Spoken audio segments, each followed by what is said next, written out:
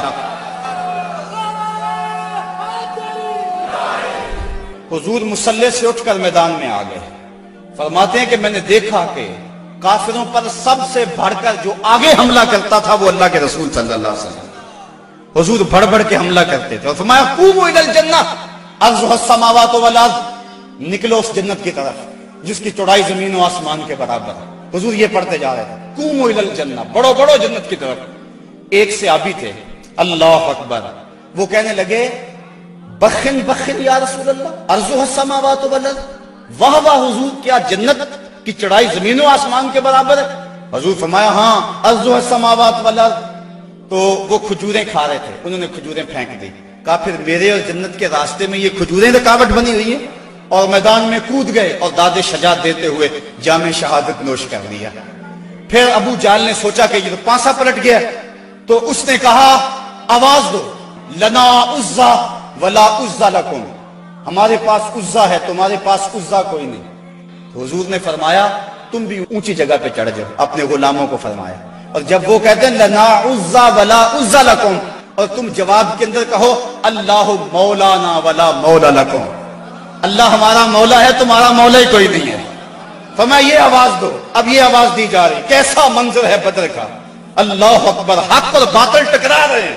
اللہ نے بھی اس دن کو یوم فرقان کہہ کے پکارا، حق اور باطل ٹکرا رہے ہیں۔ حضرت عبد الرحمن ابن عوف رضی اللہ تعالیٰ عنہ فرماتے ہیں، عشرہ مبشرہ میں سے، فرماتے ہیں میں کھڑا تھا کہ دو لڑکے آ گئے، نو عمر، کہنے لگے چچا ابو جہل کو جانتے ہیں؟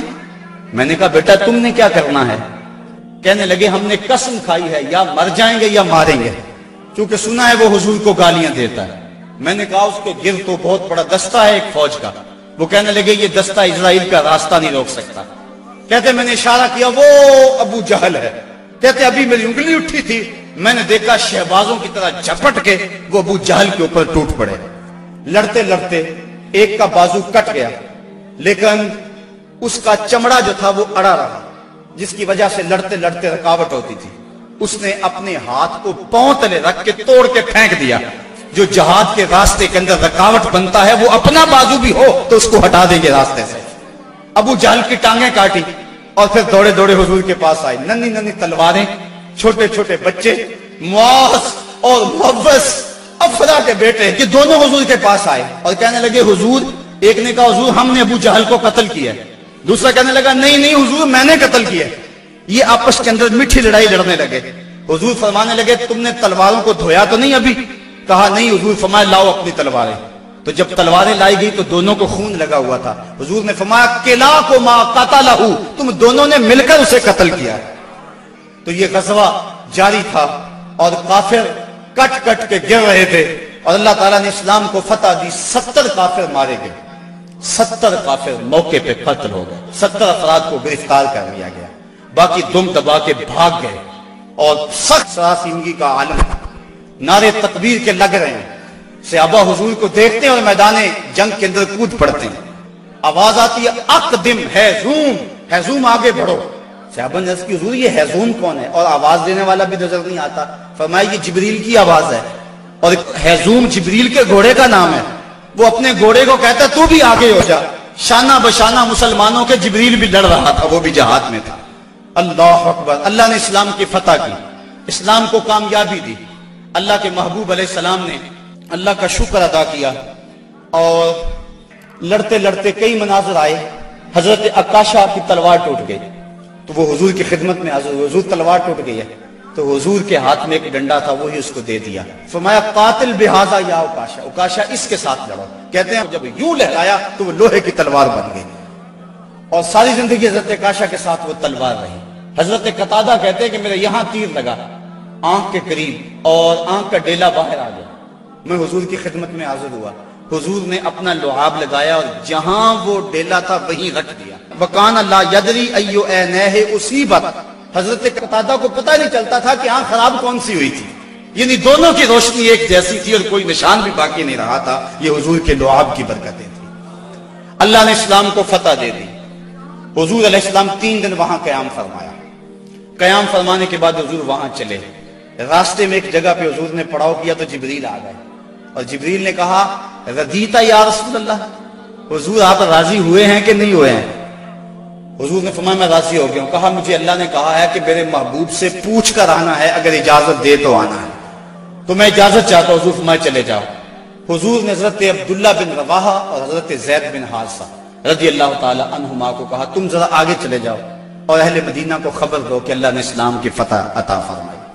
یہ آگے آگے چلے گئے حضرت عبداللہ بن رواحہ اور حضرت زید بن حارثہ, اور جا کے لوگوں کہا لوگوں مجدہ باد مبارک ہو, ابو جہل قتل ہو گیا, امیہ قتل ہو گیا, ولید قتل ہو گیا, عتبہ قتل ہو گیا, شیبہ قتل ہو گیا, ابو البختری قتل کر دیا گیا, ان کے بڑے بڑے سردار قتل کر دیے گئے. اللہ نے اسلام کو فتح دے دی. 70 ان کے قتل ہوئے اور 14 مسلمانوں کے شہید ہوئے, 13 موقع پہ اور 1 راستے میں. اب منافق تو کہہ رہے تھے اتنی بڑی قوم سے ٹکرانا یہ ان کے بس کی بات ہی نہیں ہے, ان کے پاس تو کھجوروں کے ڈنڈے تھے, تلواریں بھی کن تھی, یہ کیسے لڑے ہوں گے؟ وہ کہنے لگے غلط کہتے ہو, غلط کہتے ہو, تمہاری عقل کو کچھ ہو گیا ہوا ہے. بلکہ ایک منافق نے کہا کہ زید بن حارثہ جس اونٹ پہ سوار ہیں وہ تو حضور کا ہے, اس کا مطلب ہے کہ حضور نہیں ہے, یہ ان کے اونٹ پہ بیٹھا ہوا ہے. حضرت اسامہ بن زید کہتے ہیں کافروں نے اتنا پراپیگنڈا کیا منافقوں نے کہ مجھے بھی شک ہو گیا. میں نے اپنے باپ سے پوچھا کہ ابا جی واقعی مسلمانوں کو پتہ ہوئی ہے؟ تو میرے باپ نے کہا بیٹا کیا کہتے ہو, اللہ نے اسلام کے جھنڈے گاڑ دیے ہیں. اللہ اکبر. حضرت عاصم بن عدی کہتے ہیں میں نے حضرت عبداللہ ابن رواحہ کو ایک طرف کیا, میں نے کہا احقا ما تقول یا ابن رواحہ, اے رواحہ کے بیٹے جو تم کہتے ہو حق کہتے ہو؟ انہوں نے کہا ای واللہ, اللہ کی قسم ایسا ہی ہوا ہے, ایسا ہی ہوا ہے. کافر بھاگ گئے, اللہ نے اسلام کو فتح دے دی. کہتے ہیں کہ جب انہوں نے یہ گواہیاں دی تو جو بچے تھے نا مدینے میں وہ باہر گلیوں میں نکل آئے اور اونچی اونچی آواز کیا لگاتے تھے, وہ کہتے تھے قتل ابو جہل الفاسق, وہ فاسق ابو جہل قتل کر دیا گیا, قتل کر دیا گیا. اور اب وہ تیاریاں کرنے لگے حضور کے استقبال کی. آقا کریم جب تشریف لائے وہ منظر مدینے کا دوبارہ تازہ ہو گیا. اور آج میں اس کو مختلف کتب سید سے پڑھ رہا تھا, کیسا وہ خوبصورت منظر کہ جب حضور تشریف لائے حضور کے چہرے پہ طمانیت کا نور تھا, چہرہ چمک رہا تھا. اور جب حضور نے قدم مدینے میں رکھے تو بنو نجار کی وہی بچیاں دف لے کر آ گئی اور انہوں نے چھتوں کے اوپر چڑھ کر وہی گیت جب حضور آئے تھے تو گایا تھا.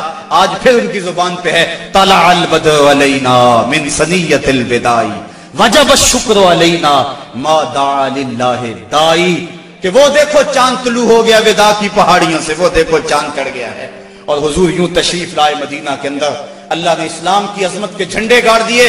اور اس دن کو میرے رب نے بھی یوم فرقان کہہ کے پکارا. 22 رمضان کو حضور نے مراجعت فرمائی اور جمعے کا دن تھا جب حضور مدینہ شریف پہنچے. اللہ تعالیٰ نے اسلام کو فتح دے دی. مٹھی بھر جماعت, 313 افراد, اور ان کے بدن کے اوپر چیتھڑے تھے. بلکہ عمیر بن وہب یہ ابو جہل کا جاسوس تھا, اس نے کہا جا مسلمانوں کی تعداد دے کر آ کتنی ہے. عمیر بن وہب جب واپس پلٹا تو اس نے طلاع دی کہ میں نے خوب وادیاں ٹیلے دیکھے ہیں, کمک بھی پیچھے موجود نہیں, وہ صرف 3 اونٹ کھا سکیں گے, یعنی صرف ان کی اتنی تعداد ہے. ابو جہل کہنے لگا پھر تو 300 کے آگے پیچھے. کہا ہاں. کہا ان کے پاس اسلحے بھی بڑے تھوڑے, بدن پہ جو کپڑے ہیں ان کو پیبند لگے ہوئے, پیٹ بھی ان کے کمر سے جڑے ہوئے. ابو جہل نے صنادید قریش کو اپنے خیمے میں بلا لیا. کہا سنتے ہو عمیر کی رپورٹ, کل لڑائی کی نوبت نہیں آئے گی, رسیاں اکٹھی کرو اور انہیں جکڑ جکڑ کے اونٹوں کی پشتوں سے باندھنا اور پھر جا کے حرم کی دیواروں سے باندھنا, لوگوں کو تماشا دکھانا کہ یہ نئے دین کے دعوے دار تھے. جب صنادید قریش کو بلا کر یہ رعونت بری بات ابو جہل نے کہی تو عمیر جو مسلمانوں کو دے کر آیا تھا اس نے جو جملہ کہا وہ سنیے. اس نے کہا وَلَٰكِنْ رَأَيْتُ يَا مَعْشَرَ قُرَيْشٍ الْبَلَايَا تَحْمِلُ الْمَنَايَا, اے قریش کے سرداروں تکبر میں نہ آؤ, میں نے اپنی ان آنکھوں سے دیکھا ہے کہ یثرب کی اونٹنیاں اپنی پشتوں پہ نری موتیں اٹھا کے لے آئی, اور تم کہتے ہو رسیاں اکٹھی کرو. میرا مشورہ مانگتے ہو تو رات کی تاریکی میں بھاگ سکتے ہو تو بھاگ جاؤ. اس قوم سے لڑنا تمہارے بس کا روگ نہیں ہے جو مرنے کے لیے آئی ہے, اور میں نے زخمی سانپوں کی طرح انہیں پیچ و تاب کھاتے ہوئے دیکھا ہے. واللہ